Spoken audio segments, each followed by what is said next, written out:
I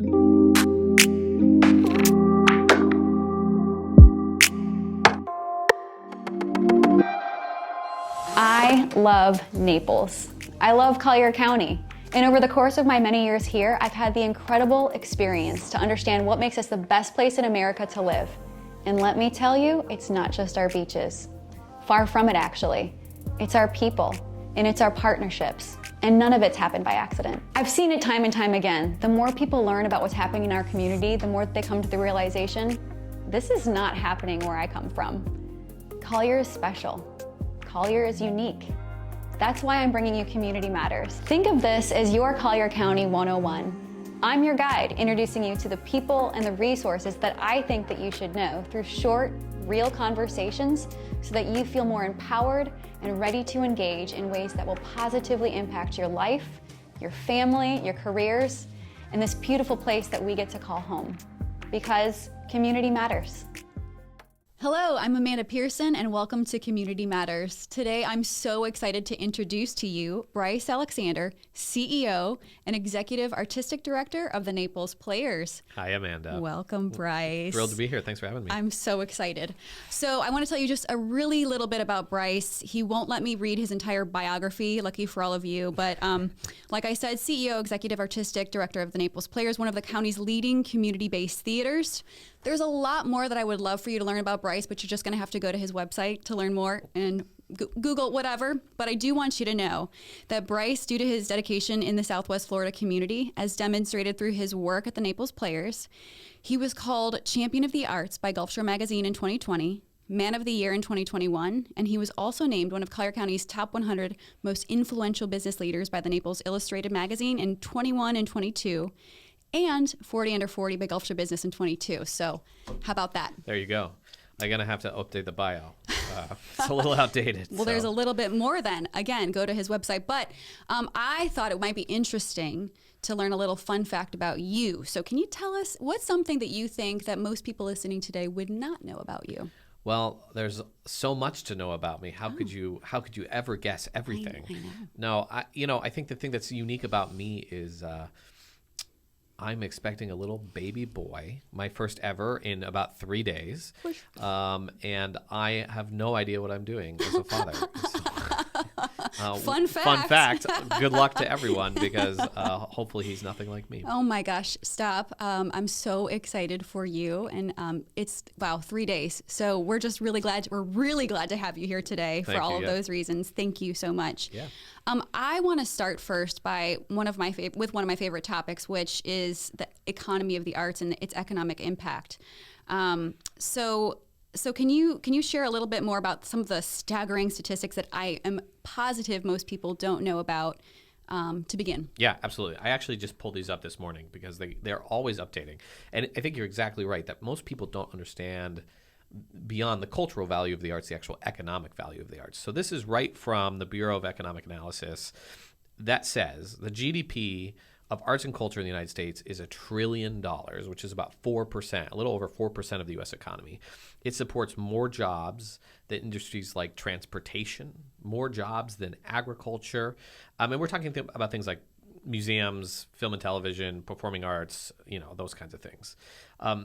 To give you context for that, right, the other industries in the United States that you would think of, like healthcare, are $2.7 trillion. It's about 6% of the U.S. economy. Retail trade is about 6% of the economy. Agriculture, forestry, fishing, and hunting, that's about $200 billion. That's less than 1% of U.S. GDP. So, when we really think about arts and culture, we really have to understand it employs millions of people around the country. And not only is it an economic driver because of the people who are employed, but also because of the number of people who spend to participate in the performing arts. And I think in Florida specifically, the economic output in 2021 was $40 billion. It's like 3% of the state's GDP. That's 250,000 people here in the state of Florida. And that's about $20 billion in compensation for people who live here. So just to give you, again, a sense of context for scale in the state of Florida, in 2022, agriculture generated $9 billion. and represented 1%. So here we have arts and culture being a significant driver here, not only because of tourism, which is its own industry, but because of the economic impact of the number of people who are employed in access arts. And we think of Florida as a citrus state.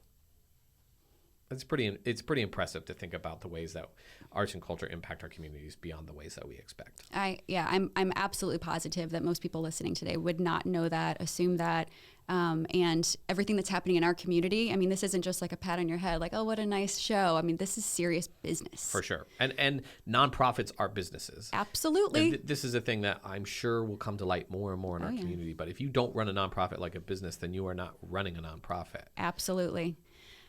Speaking of nonprofits, let's talk about yours specifically. Sure. So tell us a little bit about the Naples Players and everything that is going on in 2 minutes. Go. Okay, so the Naples Players, we're really unique. So, we are a community-based organization, meaning that we use about 700 volunteers who do 77,000 volunteer hours every single year. About 200 of them are local artists. And so our mission at the Naples Players is to build community through exceptional access to the power of theater. And that means that you have exceptional access both from a physical perspective, could be socioeconomic background, it could be your physical disability.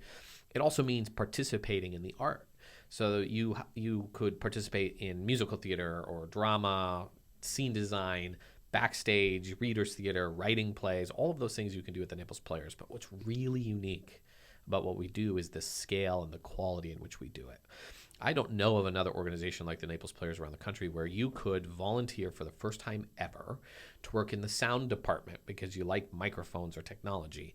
And the person who is going to teach you how to use that equipment is a Tony nominee from Broadway, right? And so we really are talking about building community both locally, bringing people together to produce art, but also building a national community of people who see the value in local art.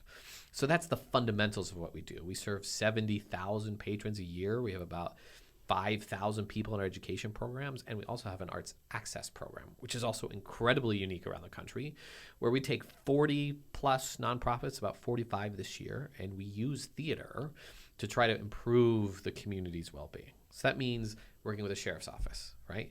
You may not know it, but if the SWAT team has to respond to your home, hopefully not, but if the SWAT team ever responds to your home or business, the hostage negotiators have trained with the Naples Players. If you go to NCH downtown and you're working with the nurses, guess what? They've probably trained with the Naples Players. If you go to a Collier County public school, your teacher in theater arts has probably been taught by the Naples Players. So you start to think about the breadth of impact in our community. People with Parkinson's, Alzheimer's, Down syndrome, veterans with PTSD, young women who have been sexually trafficked. All of these people engage with the Naples Players through our programs to use the art as a catalyst for change. And so when we look at the Naples Players and our vision, it's how do we serve as a cultural hub, not just to produce theater that people like, but to really bring the community together to have good conversations, but also find a place of safety. And I think that's what makes us unique. And we hear all the time, if every city in America had a Naples Players, how wildly different our communities would be, because it would be so much more interconnected and a better place. And that's really what we want to do. We are leading the nation, quite literally leading the nation, and how it is that arts impacts community. And we want to change that perception so that people know its economics, they know its cultural vitalities. We want them to really appreciate what arts and culture can do. So speaking of the volunteer aspect of the Naples Players, I find that to be one of the most fascinating parts, truly. I've seen so many shows where I'm with my friends or my mom, and I'll turn to them and say, do you realize that everybody on stage is a volunteer? And they're like, what? My friend was in banking, right? And she did banking from 9 to 5 and was an incredible performer at the Naples Players by night. And it really blows my mind. And I think most people definitely don't know that. So can you share a little bit then, that I think of the 3 major theaters, there's plenty other theaters around our region as well, but what makes, whether it's Artist Naples, Gulf Shore Playhouse, and the Naples Players, all of which we are so lucky to have, what's the difference between those 3 models essentially? Sure. Well, first of all, I love that you tell that story actually about the Naples Players, because I hear that story a lot. In fact, from our own board president. So Alan Jaffe is our board president, and Alan, he represented the Broadway League and the Lincoln Center. This is a man who represented the absolute tip top of our industry. And when he came to the Naples Players, he was so blown away at what he saw that he was like, I have to be involved in this.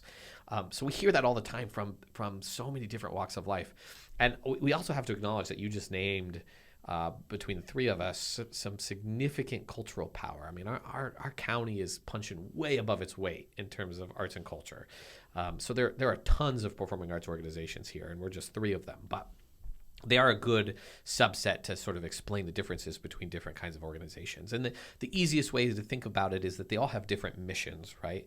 You may have several food banks or organizations in one community, but they serve the community differently. The arts are no different, but structurally there are some differences. Artists Naples is really a roadhouse. It's a touring house for Broadway shows that go around the country and stop into this community. Like Hamilton. Like Hamilton, right. Exactly. You are not going to be able to see Hamilton, at least in the short term, at Cultural Playhouse or the Naples Players. It's just not legally possible because this is a big national for-profit company, actually, that's going around the country to showcase these incredible things using great nonprofits like Artists Naples who want to show that to the community. Right. Cultural Playhouse is producing their own work.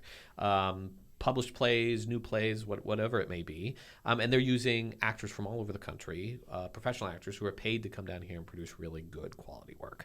The Naples Players, we are bringing our own theater to the world as well, all published, brand new works, whatever it may be, improv, all these different styles, but it's produced entirely locally.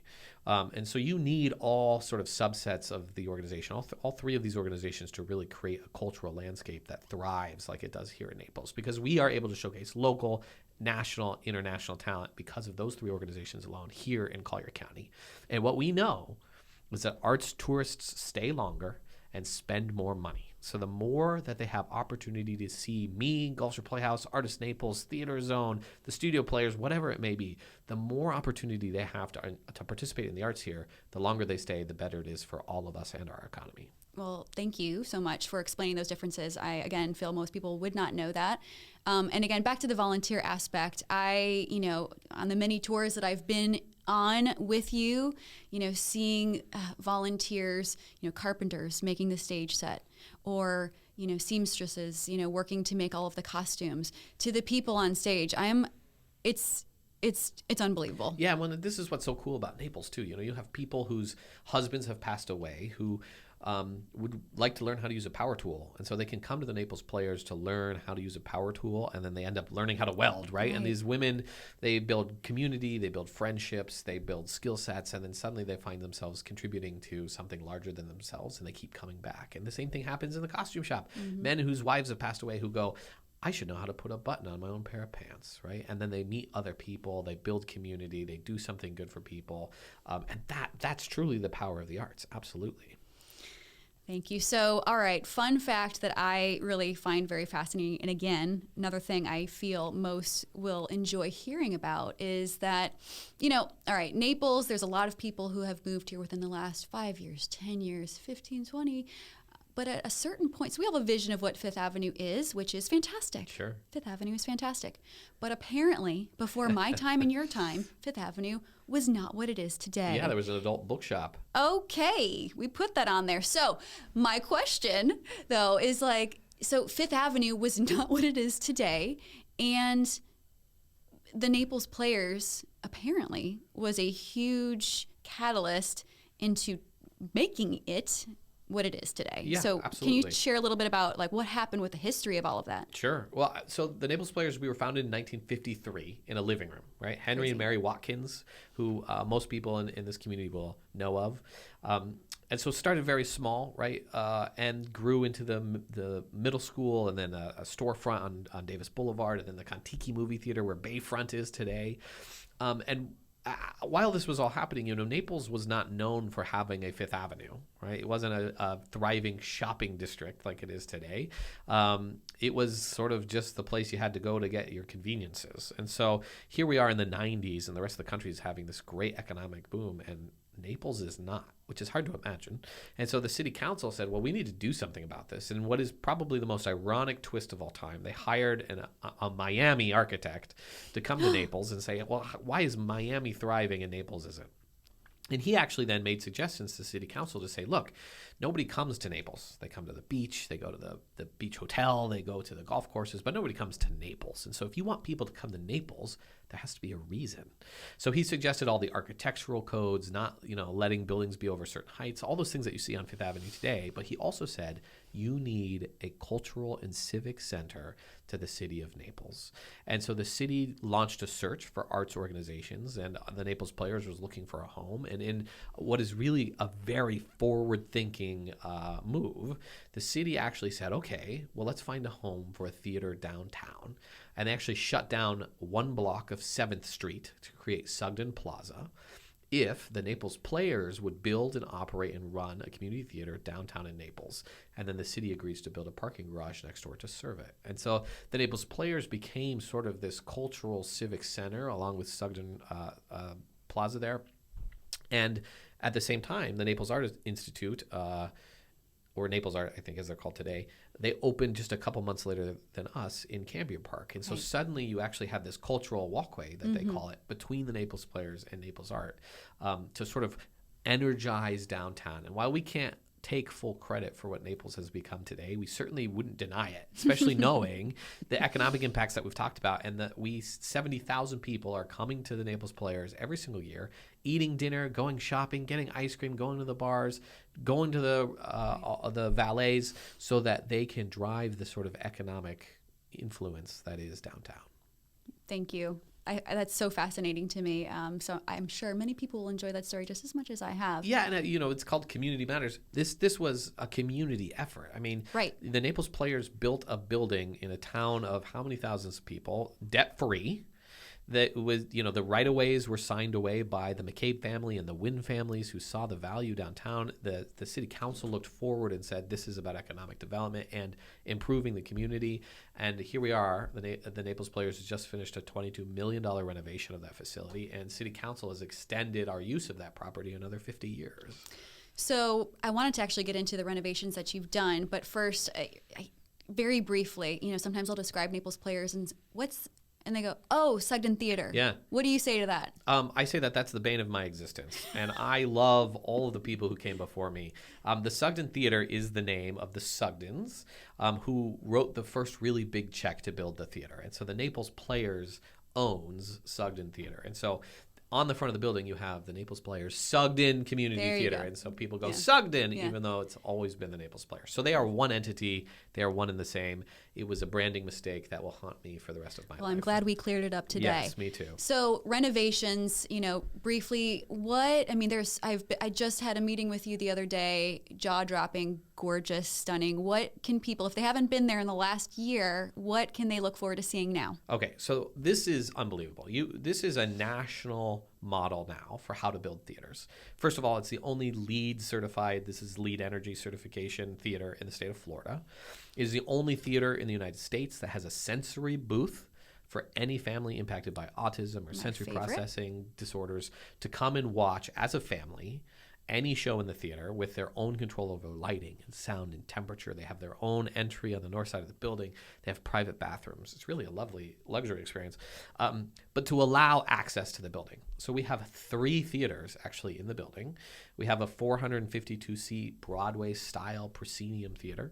We have 2 black boxes, each 105 seats, and one of them is actually dedicated entirely to education. So our education program, that means that students of all ages are actually coming to the Naples Players and running an entire theater, whatever it takes to run it. Lighting, sound, stage management, acting, all those things are controlled by students. And it's the only theater anywhere down here that would allow the students to actually have their own space to run. So you could see 9 major season productions in the Kizzy Theater, which is the big Broadway theater, or the Black Box Theater. You could see one of 7 major productions from the education program. You could see one of 5 Readers Theater series, in addition to regular improv and all the other kinds of events we do. So we are fully active all the time. And all of our community exist in this space. So that's the costume shop, the scene shop, all our volunteers, all our performers, everybody's together. And in so many organizations, you have the costume shop on this side of town, you need a warehouse on this side of town to build your sets, and then they bring it together for a production. Not at the Naples Players. You could start in the morning in the scene shop, weld some stuff, go upstairs, sew some stuff, be on stage in the evening, all in one building. And so that is a national model on how it is you create a 45,000 square foot facility in a downtown area that activates community. I love it. And I also love something you didn't mention that we won't have too much time to dive into, but I know that you used almost 100% local vendors. That's right. With everybody to redo this gorgeous theater and to build onto it. So that was unbelievable. Yeah, you're talking about a local architect, David Corbin, who actually designed this building. Hey. David Corbin, and you're talking about local GC Build, whose office is 2 blocks from the theater, and then all of the subcontractors were all from Naples.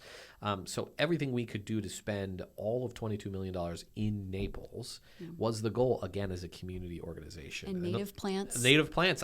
That's exactly right. We actually had to work with City Council to change the zoning downtown to allow native plants to be planted on the Fifth Avenue corridor, right? Again, we can use the arts to shift people's perception of beauty even in public space by using local landscape designers who use saltwater resistant plants. So if we have flooding, they don't have to be... Flooding? I know. What's that? We don't have hurricanes. So we can demonstrate from an energy perspective, a community engagement perspective, an environmental perspective, a responsibility perspective, the ways that arts influence community.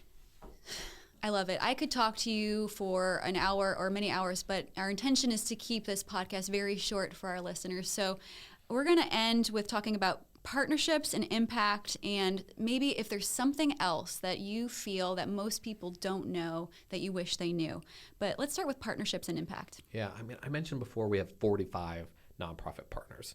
So that means that we're looking around the community to say, how do we use theater to do good?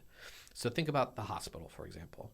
You are going through chemotherapy and your spouse is with you, right? Who's paying attention to your spouse?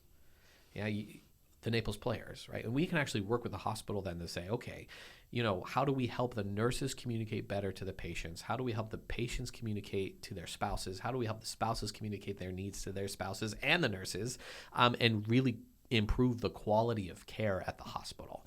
It's the same thing with, the David Lawrence Centers and how we can treat addiction and communication about emotion. Veterans with PTSD, we partner with therapeutic writing so that veterans can get on the horses. They can feel the therapeutic values of being on the horse, and then we can teach them to communicate their needs before they have issues related to their PTSD. And those programs, there's only 2 of those in the world, one here and one in the UK, right? And so this is what makes the Naples Players so much beyond what people know of when they think of performing arts. This ability to say people with Parkinson's can come to the Naples Players, use their hands to learn, continue to sew, create community in a safe place is unbelievable. We had a group of young women who'd been sexually trafficked, all under the age of 18, by the way, who were able to experience for the first time outside of sort of their safe homes a public performance at the Naples Players, right? And we're able to provide that level of individual participation with our community because that's who we serve. I'm not going to cry. But I just want to say that that is being a true steward of the community. Yeah. That is being a community leader. And I hope that we're all in business, and if you're not, maybe you have the ability to volunteer. So I just hope that everyone will think to themselves, whether I work in a doctor's office or whether I'm a carpenter, whatever it is that you're doing, there are so many ways to think beyond, this is my job, this is my work, to have a business and be a leader to support the community of which you live, to steward your community in that way. And I'm really just in awe with all that you do. Thank you on behalf of all of us for that. Oh, you're very kind. Look, the Naples Players were a cultural hub. So if you want to know how you can give back to your community, how you can participate in producing the arts, that's us. That's what we're here to do, is to connect you. And we're thrilled that we have people who can volunteer their times and talents to do that. So think about anyone listening today, whatever it is, so what are some ways that anybody, I want to engage. Okay, so obvious, go see a show. Yeah, it's a great way to engage. What else can people do maybe see a show if you haven't in a while? See more, more than one or whatever. But what else can people do? Well, it's the same thing as any project you're passionate about, right? Yes, of course you can volunteer. Not everybody's got volunteer hours, but you could usher, and see a show. You could buy season tickets, but most importantly, what you can do is tell people, tell the community how important the arts are to what happens here. We're so lucky that Chef Rambosk has recently filmed a little video about the Naples Players. We have it from the Baker Senior Center and Guadalupe Center, and people are starting to create these testimonials about the arts, right? So if we can create this foundation of a community that understand the value of the arts, whether they're performing, volunteering, or just consuming, but understand the value of how it impacts our community, we will change the national landscape, and anyone can be involved in doing that. Well, Bryce, thank you so much my for your pleasure. time today. Congratulations on a cool new podcast. Oh my gosh, I'm so excited. I can't wait to get all of this information out to everybody. Really appreciate your time, especially with a baby due in 3 days. You're the best. And until next time, thank you for everybody for watching and listening today. I hope you'll find some way to get engaged because community matters.